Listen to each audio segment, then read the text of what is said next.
and welcome to part 2 of my Dragon Ball video game collection. Last I was talking about my PlayStation games, my Dragon Ball Z PlayStation 1 games.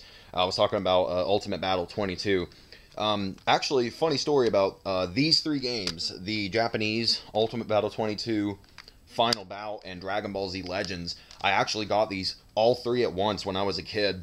Back when I first got into Dragon Ball Z, when I was a wee lad, I was completely oblivious to Dragon Ball being originally from Japan, and it already had its run in the 80s and 90s, and I had no idea. Like when I was a kid, like 8 or 9 years old, I thought Dragon Ball Z was a totally new show, and this was before Budokai 1 came out, so I had no idea that Dragon Ball games existed at all. And I remember, like, being a kid, I was like, man, wouldn't it be cool if there were Dragon Ball Z video games? I had no idea there were already a ton of video games, just, not released in North America yet. This one was, but I didn't know about it then. But I remember there was some video game store that we used to live near, and my mom came home one day so excited. She got me these 3 games. She said she found them, and she got them, and they were Japanese games. She got them all 3 at once, and I was just freaking out. I was like, what? Dragon Ball Z video games? What? I had no idea. I'm trying to open it for you. This is Ultimate Battle 22. I remember I would just look at the covers in the back, too. I always really, really loved the artwork. I love the artwork for the Japanese Ultimate Battle 22. Just really awesome. I love the way the disc looks. It just looking at these brings back memories. Dragon Ball Z Legends, one of the funnest games, one of the funnest Dragon Ball games I've ever played. I love Dragon Ball Z Legends, and I really hate that the only way you can play it is, well, I'll show you. Here's Final Bout, front and back, the original Japanese. I don't think I showed you the back of Legends. It's the back of Legends. Yeah, I really loved the intros for all of these games. Legends looked weird, but the intro for Ultimate Battle 22 was awesome. The intro for Final Bout was awesome. I love the songs, and the animation. It's just really cool stuff. Yeah, there's your little booklet. You got Final Bout with the, like shiny kind of disc. I think the discs look really cool, but back then, the only way you could play these games, the only way you could play Japanese PlayStation games on an American PlayStation was, if you look behind this disc, you had to put this boot disc in there, yeah.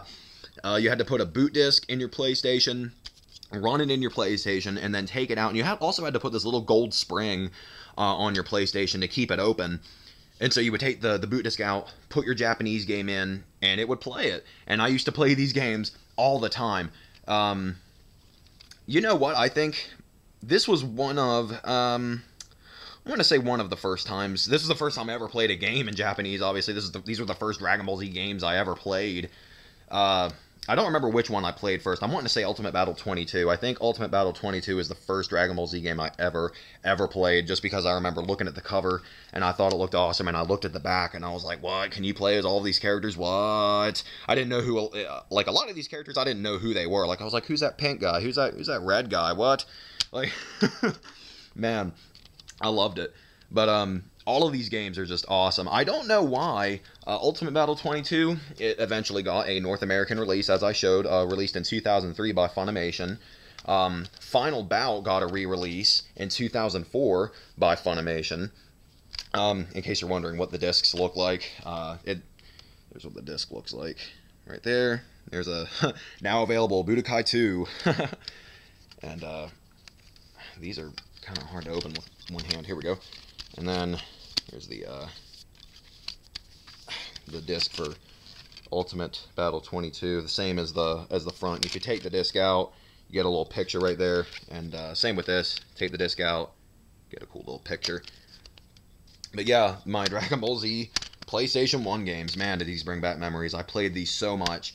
But yeah, I don't know why Ultimate Battle 22 and Final Bout got North American releases, but Dragon Ball Z Legends did not. And if you've never seen the game, look up some gameplay on YouTube if you want to, because it's man, was this game loads of fun. I really love it. That's actually, I'm pretty excited about Dragon Ball Z Battle of Z. Ridiculous name, but it sort of reminds me, like, take from the gameplay videos that I've seen, it looks like, take the Tenkaichi games and Dragon Ball Z Legends and sort of mesh them together, and it sort of looks like what Battle of Z is going to play like. And if it does, that would be awesome, because I love this game. I haven't been able to play it in years because I can only play it on my PlayStation, and my PlayStation doesn't work anymore, unfortunately. I still have it. It just doesn't work anymore. But yeah, these were the first ever Dragon Ball Z games I ever owned, ever. And man, I played them so much. And this, Dragon Ball GT Final Bout, that's right, not Dragon Ball Final Bout, Dragon Ball GT Final Bout. You'll notice that this is an American game, that's right. This was the first ever North American Dragon Ball game that kept the Dragon Ball name. I guess technically Dragon Power over there, if you can, yeah, right over there. I guess you could sort of say that's the first Dragon Ball game released in North America, but it didn't, they didn't keep the Dragon Ball name or anything. But this, it was released in 97, yeah, 97. And you read on the back, after achieving cult hit status around the globe, Dragon Ball GT has finally arrived in the US. So yeah, it was sort of, back in 97, Dragon Ball wasn't very well known, so they didn't release a whole lot of these. Bandai America didn't release a whole lot of copies of Final Bout, and so this is actually pretty rare. This is a fairly rare Dragon Ball game, and that's the reason I got it. I already had Final Bout, but I wanted it. I had this version of Final Bout, and then I had this version of Final Bout, but I wanted this version because it's so rare. Yeah, the first ever Dragon Ball game released in North America to keep the Dragon Ball name intact. The voices in this game are absolutely hilarious, hilariously bad. And like I said, they kept the voices in this version of Final Bout. Funimation didn't go back and redub it or anything. It's really funny. Like, Vegeta has a terrible voice. Goku, and in this game, for some reason, Goku, in GT, they call him Little Goku, and I just really thought that was funny, because, you have Little Goku, Super Saiyan Little Goku, like... It's just hilariously bad.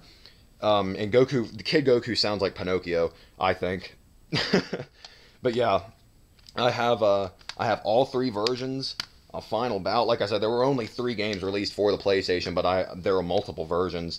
I have all 3 versions of Final Bout. I have both versions of Ultimate Battle 22. And I have the one version of Legends. I think Legends was also released on the Sega Saturn, but I don't have that version. I just have all of the PlayStation versions of all the games. I wouldn't mind getting it, though. I think I need to pick that up sometime. But that is my PS1 Dragon Ball Z games. And now, on to more PlayStation madness over here. Yeah, we got my PSP games. Got all of them. Only 3 Dragon Ball Z games for the PSP. The first one I ever got when I very first got my PSP was Shin Budokai Another Road. Originally, you know what made me want a PSP originally? Twisted Metal Head On. That's what made me want a PSP originally. I'm a big Twisted Metal fan, and originally Twisted Metal Head On was a PSP exclusive title. But then once we finally got a PSP, they had already come out with a PS2 port of it, the extra Twisted edition, so I was like, oh, well, I don't really want a PSP anymore. But then I did really want to play the Shin Budokai game, so we ended up getting a PSP anyway. And this is the first one I ever got, was Another Road. I got this at GameStop, and I played it, and this is probably my favorite of the PS2 games. I really loved Shin Budokai Another Road. Really, really, really fun game. I absolutely love this game. Yeah, not really much I can say about it other than I really loved it. It's my favorite of the PSP games. And then the original Shin Budokai, which I didn't really play that much because this was actually the last of the PSP games that I got. I got Another Road, and then I got Tenkaichi Tag Team for Christmas one year. And I actually really enjoyed Tenkaichi Tag Team a lot. Like, I played the story mode, unlocked all the characters. It was kind of annoying sometimes because...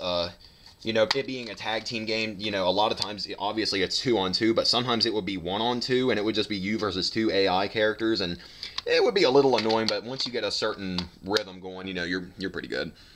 But I actually enjoyed this game a whole lot. I really loved it. Tenkaichi Tag Team. A lot of fun.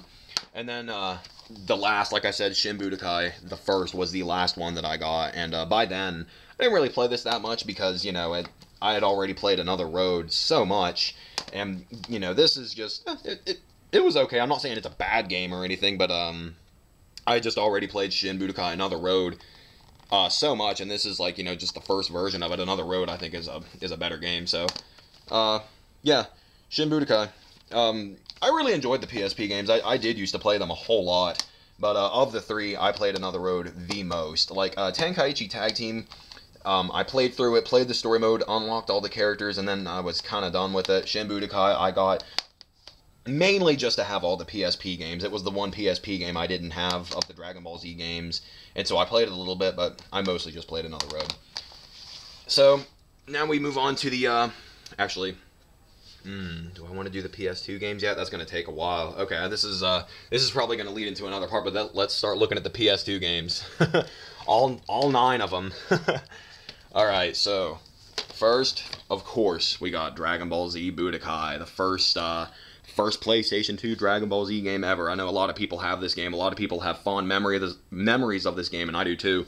I got this for Christmas when I was 12, and I was psyched to get it.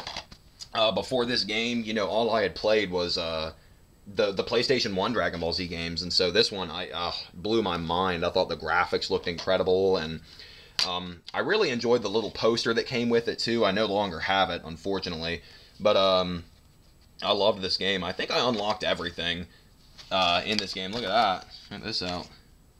Coming 2003 Dragon Ball GT, and then Super Android 13. Wow.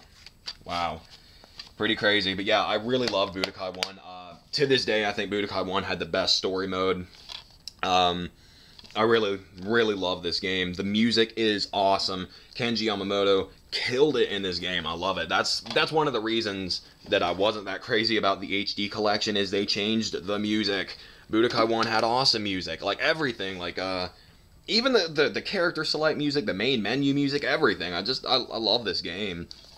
It was just so much fun. And I really love the what-if stories on this, too. I wish more Dragon Ball games had what-if stories. Because, you know, like, I've played through the Dragon Ball Z story so many times. I know it, you know, Raditz, okay, now Vegeta, and, you know, it's just cool, the little what-if stories. I like that where Vegeta went Super Saiyan in the Saiyan Saga. That was pretty cool. And then the what-if story where Cell absorbed Krillin. That's one of the most memorable ones. That one was hilarious. And then it ended up being a dream. But this was just an awesome game. I love Budokai 1. Dragon Ball Z Budokai 2. Man, I remember being so excited for this game. The graphics looked awesome. They got cel-shaded graphics instead of the kind of computery looking graphics on this. The cover looks awesome. Let me open this up for you. Yeah. There's the disc. There's your book.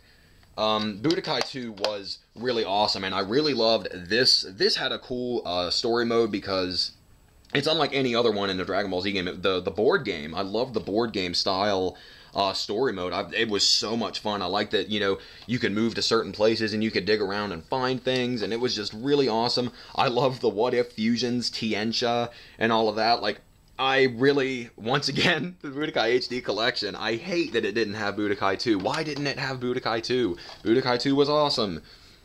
Yeah, I really, really loved Budokai 2. Once again, awesome music. I played this so much as a kid. Really, really played this a whole lot. I love Budokai 2. And Dragon Ball Z Budokai 3, the last of the Budokai series, and quite possibly my favorite Dragon Ball Z game of all time. I love Budokai 3. I don't know. Yeah, I think I would say this is probably my favorite Dragon Ball Z game ever. I really, really loved Budokai 3 so much. This game was just loads of fun. I love the fighting system. It's fast. Well, you know one thing I didn't like? I didn't like that Dragon Rush thing. I've never really been a fan of like rock, paper, scissors style gameplay. I always found it kind of annoying. So I liked that you could turn it off in the options. That was nice. And yeah, I loved Budokai 3. It was so much fun. You got GT characters in here, which I thought was awesome. And yeah, Budokai 3, probably my all-around favorite Dragon Ball Z game ever. I love the Budokai series. And that'll be it for part 2. I'm starting to approach the 15-minute mark in my next video. We'll tackle the Tenkaichi series and the rest of the PS2 games, and into the PS3 games. And yeah, I'll see you then.